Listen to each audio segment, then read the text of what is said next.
जय श्री कृष्णा, जय श्री राम, श्री सीताराम, हरिदास विजयते, कृष्ण सदा सहायते। आइए हम जो सतयुग था शंकर भगवान का, तो सतयुग में शंकर भगवान की वंदना की गई है। सतयुग में, त्रेता युग में राम भगवान की वंदना की गई और द्वापर युग में श्री कृष्ण भगवान की वंदना की गई, द्वारिकाधीश की। और कलयुग में जो है, कल्कि नाम के भगवान अवतरित होंगे और कलयुग का विनाश करेंगे। तो सतयुग, त्रेता युग, द्वापर युग, कलयुग, 4 युगों से हमारा संसार चल रहा है। 4 युगों से सतयुग प्रारंभ हुआ, उसका अंत हुआ। त्रेता युग प्रारंभ हुआ, उसका अंत हुआ। द्वापर युग प्रारंभ हुआ, उसका अंत हुआ। अब त्रेता युग जो है, कलयुग, तो कलयुग ये प्रारंभ है, अपनी चरण सीमा पर है। और इसमें कई कई आचरण के लोग होंगे। कलयुग में ऐसी ऐसी अवस्थाएं देखने को मिलेगी हम सब जीवन को कि देखने योग्य नहीं। कलयुग इतना भयंकर है और किस किस लोगों को कलयुग अपना ग्रास बनाएगा। कलयुग में लोग सत्य, धर्म, तप छोड़ेंगे, धर्म पे नहीं रहेंगे। शास्त्र कहते हैं हमारे। वैसे तो कहते हैं धर्म न दूजा सत्य समाना, तो धर्म हमारा वैसे सत्य से बढ़ के कुछ नहीं है।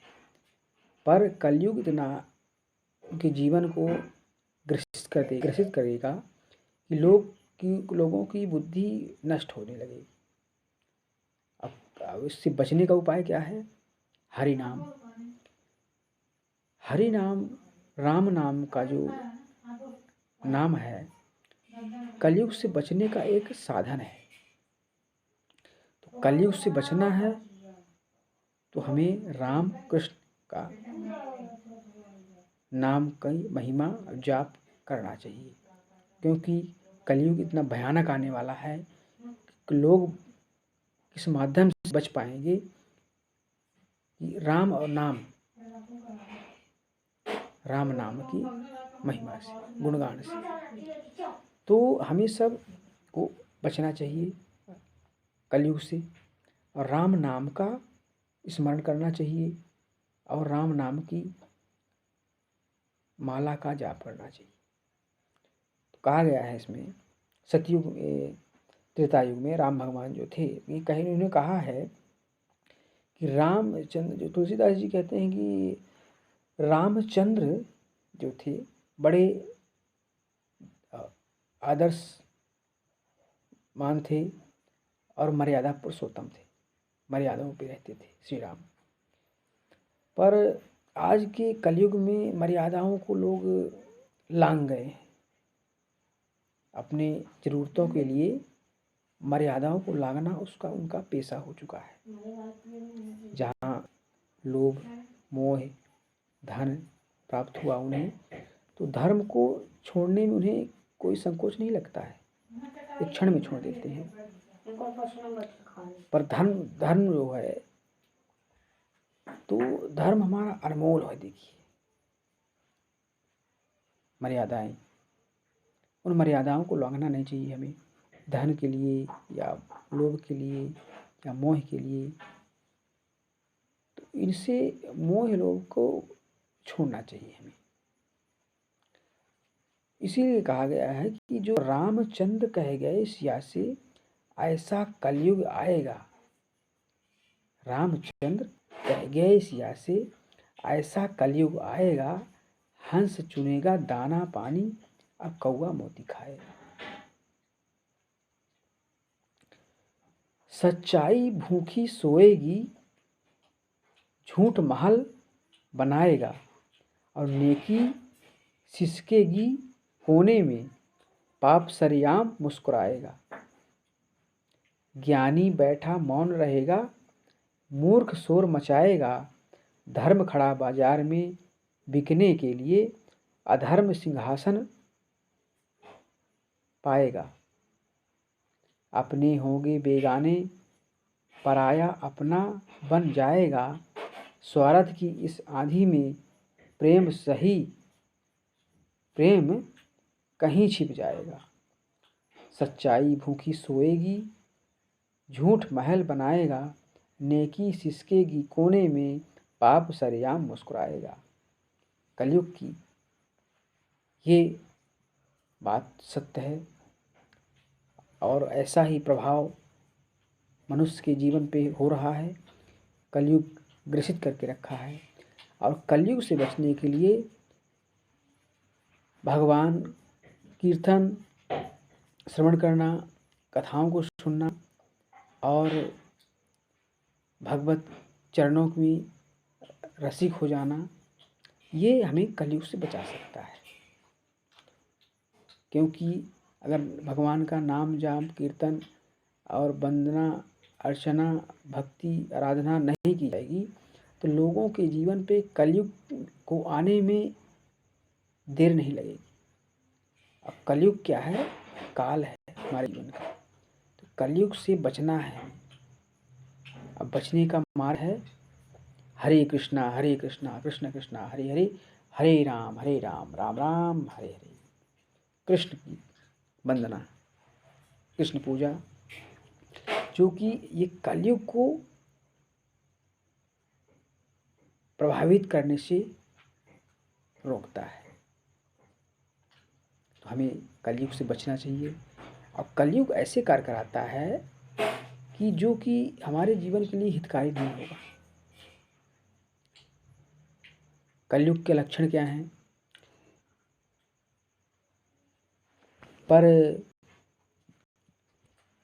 स्त्री गमन, जुआ आदि खेलना और मदिरापान करना,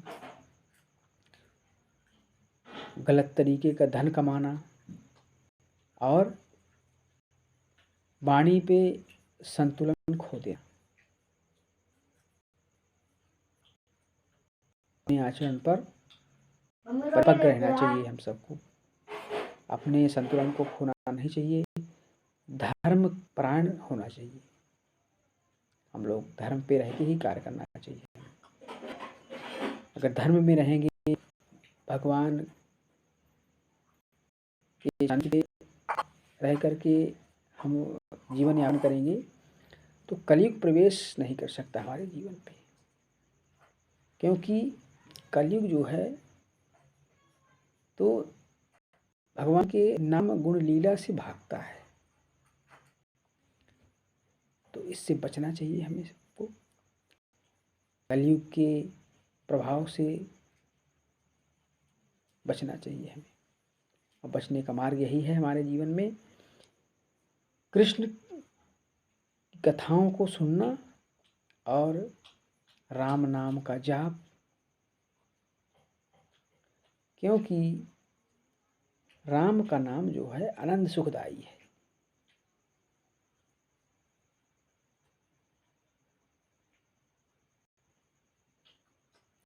तो हम सबको राम का नाम लेना चाहिए और भगवान की लीला कथाओं का गुणगान करना चाहिए। तो कलयुग जो है तो हम कहते हैं ऐसे हो गया वैसे हो गया, लेकिन कलयुग का प्रभाव है। कलयुग अपना प्रभाव दिखाता है और हम अगर सत्संग भगवत चर्चा सुनते नहीं हैं और अच्छे कार्य के लिए उत्साहित नहीं होते तो कलयुग अपना डेरा बना के रखता है अपने स्थान पर और उसका प्रभाव हमारे जीवन पे पड़ता है। क्योंकि देखिए राजा परीक्षित जो थे, श्रीमद् भागवतम में एक कथा आती है कि राजा परीक्षित जो थे तो ये बड़े विद्वान और राज्यपाट के राजा थे अपने। और राजा की बुद्धि भ्रमित करने के लिए कलयुग का ही हाथ हुआ था। क्योंकि जो धन कमाया हुआ था उनके पूर्वजों के द्वारा, वो धन लूट पीट और मार करके, हत्या करके, किसी का जीवन को नष्ट करके प्राप्त किया गया था। और राजा परीक्षित ने उसी मुकुट को अपने सर पे धारण किया था, और उसी मुकुट के पहनने की वजह से वो कुछ अनिष्ट कार्य कर बैठे। और अनिष्ट कार्य ऐसा था, जो गलत तरीके का वो सोने का मुकुट था, उस मुकुट में कलयुग का वास हुआ था। जब कलयुग उसमें उसके मुकुट पर बैठा तो उनकी बुद्धि को भ्रष्ट कर दिया। जो कि इतने धार्मिक और